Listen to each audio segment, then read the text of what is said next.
Bismillah, alhamdulillah, salatu salam ala rasulillah wa ala alihi wa ashabihi ajma'in. Assalamu alaikum everyone. I hope you guys are all doing well.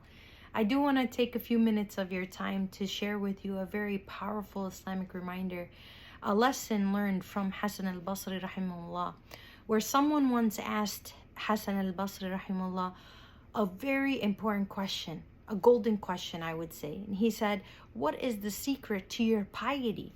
And subhanAllah, Hasan al-Basri rahimahullah responded, I understood four things. I understood four things. They're simple, but very profound. The first thing that he said he understood, he said, I understood that my risk cannot be taken by anyone. So my heart became content.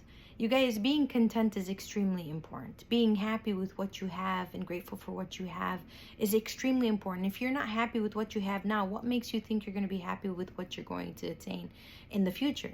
So take the understanding of whatever you have now, be grateful for it and utilize it and thank God for it and do things that please God with it.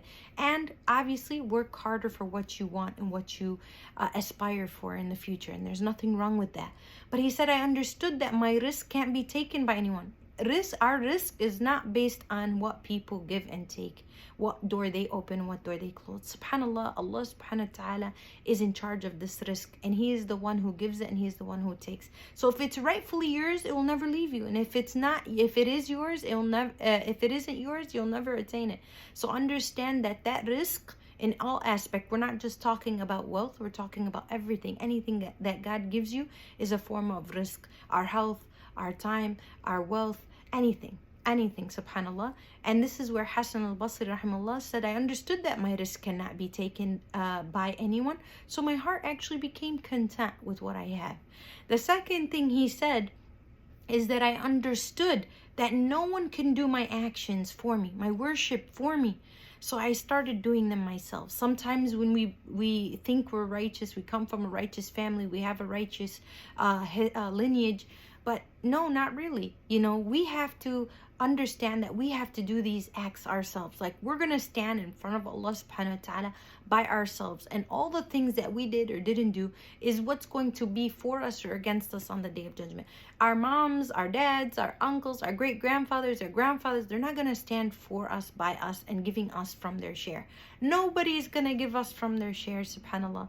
So he's like, I understood that no one can do my actions for me. Nobody could fast, nobody can pray, nobody can give charity, a sadaqah on my behalf. Nobody could be kind or merciful or forgiving or generous on my behalf.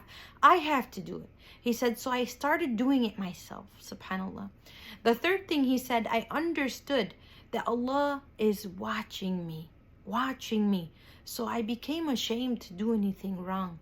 Like, he reached a level of ihsan, how you would say is the highest level of iman, is worshipping Allah subhanahu wa ta'ala as if you see Him.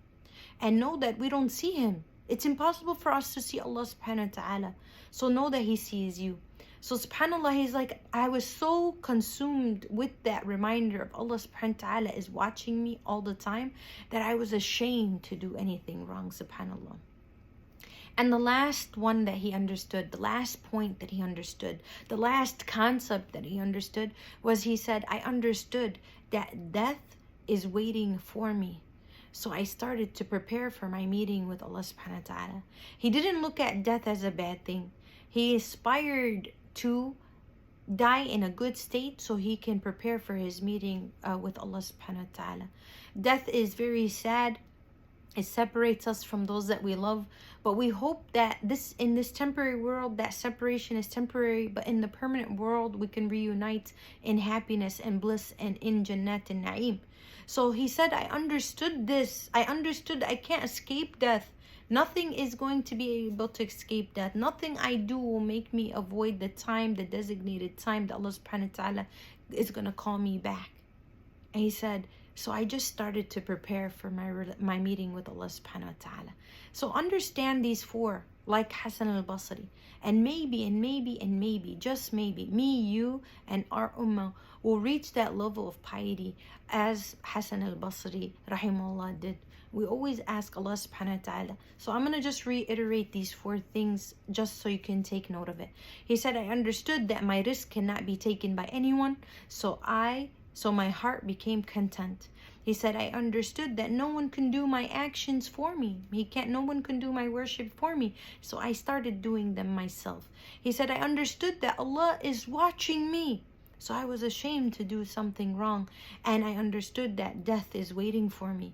So I started to prepare for that meeting with Allah subhanahu wa ta'ala. I ask Allah subhanahu wa ta'ala to make us of those who aspire to reach this understanding and work to attain this understanding. And He gives us definitely the iman, the guidance, the nur, the knowledge and the wisdom to implement these things that Hasan Al-Basri rahimahullah understood and made him a pious man. And we ask Allah subhanahu wa ta'ala to make us of the muhsineen. Allahumma salli ala Sayyidina Muhammad wa ala alihi wa sahbihi ajma'in.